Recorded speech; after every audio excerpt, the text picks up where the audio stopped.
اس لیے خاص شہر ہو یا کوئی محلہ ہو یا کوئی گاؤں ہو، ہر جگہ اس کی فکر کرنی ہے کہ ہر چند قدم پر ہر محلے میں مکتب کا نظام ہو، اور پورا ایک سروے ہو کہ ہمارے اس محلے اور ہمارے اس گاؤں کا کوئی بچہ ایسا نہیں، کوئی بچی ایسی نہیں ہے جس کا اس مکتب سے تعلق نہ ہو۔ کوئی بچہ چاہے وہ 9 بجے اسکول جا رہا ہے، وہ انگلش پڑھ رہا ہے، وہ دوسرے سبجیکٹ پڑھ رہا ہے، لیکن اس سے پہلے جب اس کی صبح ہو تو اس کی صبح ہوتے ہی اس کی زبان پر اللہ کا نام ہو، اس کی زبان پر قرآن کریم کی آیات ہو، وہ اپنے دین کو سیکھے، اپنے مذہب کو سیکھے، مرنے کے بعد والی زندگی کے بارے میں سیکھے۔ اگر وہ ان چیزوں کو سیکھے گا اور اس کے ساتھ ساتھ دوسرے کورسز کرے گا تو بڑے ہونے کے بعد وہ اچھا انسان بنے گا اور ایک اچھا مسلمان رہے گا۔ اس لیے مکتب کے نظام کی طرف توجہ دینا یہ بہت زیادہ ضروری ہے۔ یہ گاؤں کے اور سماج کے جتنے بڑے لوگ ہیں، حاجی صاحب موجود ہیں یہاں اور دوسرے ذمہ دار حضرات ہیں، یہ اپنے اپنے محلے کی فکر کریں اور اس سلسلے میں ہر ممکن کوشش کریں۔ اگر کسی کے بچے مدرسے میں مکتب میں نہیں آ رہے ہیں، آپ جائیے، ان کی خوشامد کیجیے، انہیں سمجھائیے اور انہیں بتلائیے کہ بچوں کی دینداری کی فکر کرنا کتنی زیادہ اس وقت کے اعتبار سے خاص طور سے اس کی ضرورت بڑھ گئی ہے۔ بہرحال مدارس کے ساتھ ساتھ مکاتب کے بھی نظام کو مضبوط کرنا ہے تاکہ ہمارے بچے دین سے غافل نہ رہ سکیں، ان کے دل میں دین کی عظمت ہو، قرآن کریم کی عظمت ہو، اللہ رب العزت کی عظمت ہو، ختم نبوت کے عقیدے کی عظمت ہو، تاکہ یہ اچھے انسان بھی بنے اور اچھے مسلمان بھی بنے۔ اور جہاں جہاں اس طرح کی کوششیں ہو رہی ہیں، محنتیں ہو رہی ہیں، وہ یقیناً قابل مبارکباد ہیں۔ بہرحال آپ حضرات نے اپنے بچوں کو ان مدرسوں کے حوالے کیا ہے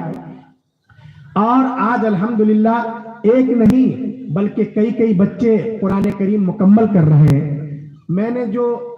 حدیث پاک پڑھی ہے، اس حدیث میں پیارے آقا صلی اللہ علیہ وسلم نے خصوصیت کے ساتھ قرآن کریم پڑھنے اور پڑھانے والوں کی فضیلت کا ذکر کیا ہے۔ اس میں یہ ابو داؤد شریف کی روایت ہے، رسول اکرم صلی اللہ علیہ وسلم نے فرمایا، ان من اجلال اللہ تعالی اکرام ذی الشیبۃ المسلم، کہ دیکھو 3 آدمی ایسے ہیں کہ اگر کوئی ان کا احترام کرتا ہے تو وہ اس آدمی کا احترام نہیں بلکہ یہ خود اللہ رب العزت کا احترام ہے۔ آپ سمجھ رہے ہیں بات کو کہ 3 آدمیوں کا احترام کرنا، ان کی عزت کرنا، ان کا رسپیکٹ کرنا،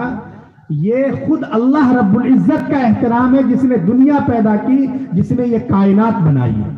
کون ہے وہ 3 آدمی؟ پہلے نمبر پر پیارے آقا صلی اللہ علیہ وسلم فرماتے ہیں، ان من اجلال اللہ تعالی اکرام ذی الشیبۃ المسلم۔ دیکھو ایک آدمی ہے، اللہ نے اسے ایمان اور اسلام کی دولت سے نوازا ہے، اس نے جوانی کی بہاریں اسلام کی حالت میں گزار دی، ایمان کے ساتھ، عمل صالح کے ساتھ۔ اس کے بعد اس کا بڑھاپا آ گیا، بڑھاپا آیا تو اب ظاہر ہے کہ اس کے ٹانگوں میں اب طاقت نہیں رہی، اس کے ہاتھ میں لرزہ آ گیا اور وہ لاٹھی کا محتاج ہو گیا، سہارے کا محتاج ہو گیا،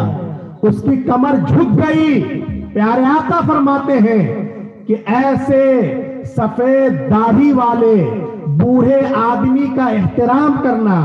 اس کے ساتھ محبت کے بول بولنا، اگر وہ کہیں بس میں یا ٹرین میں جا رہا ہے اس کے لیے اپنی جگہ اور سیٹ کو چھوڑ دینا، اس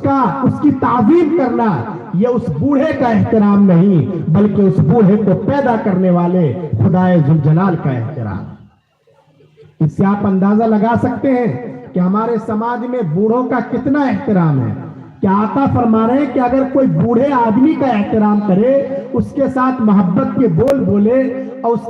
اس کی دلداری کرے، اس کی دل آزاری سے بچے، تو یہ خود اللہ رب العزت کا احترام ہے۔ اس سے اشارہ ہو گیا کہ اگر کوئی کسی بوڑھے کا مذاق اڑاتا ہے، کسی بوڑھے کا دل دکھاتا ہے، کسی بوڑھے کی توہین کرتا ہے، اگر کسی بوڑھے پر بلا وجہ کے جملے کستا ہے تو یہ اس بوڑھے کی توہین نہیں بلکہ یہ خود اللہ رب العزت کی توہین ہے۔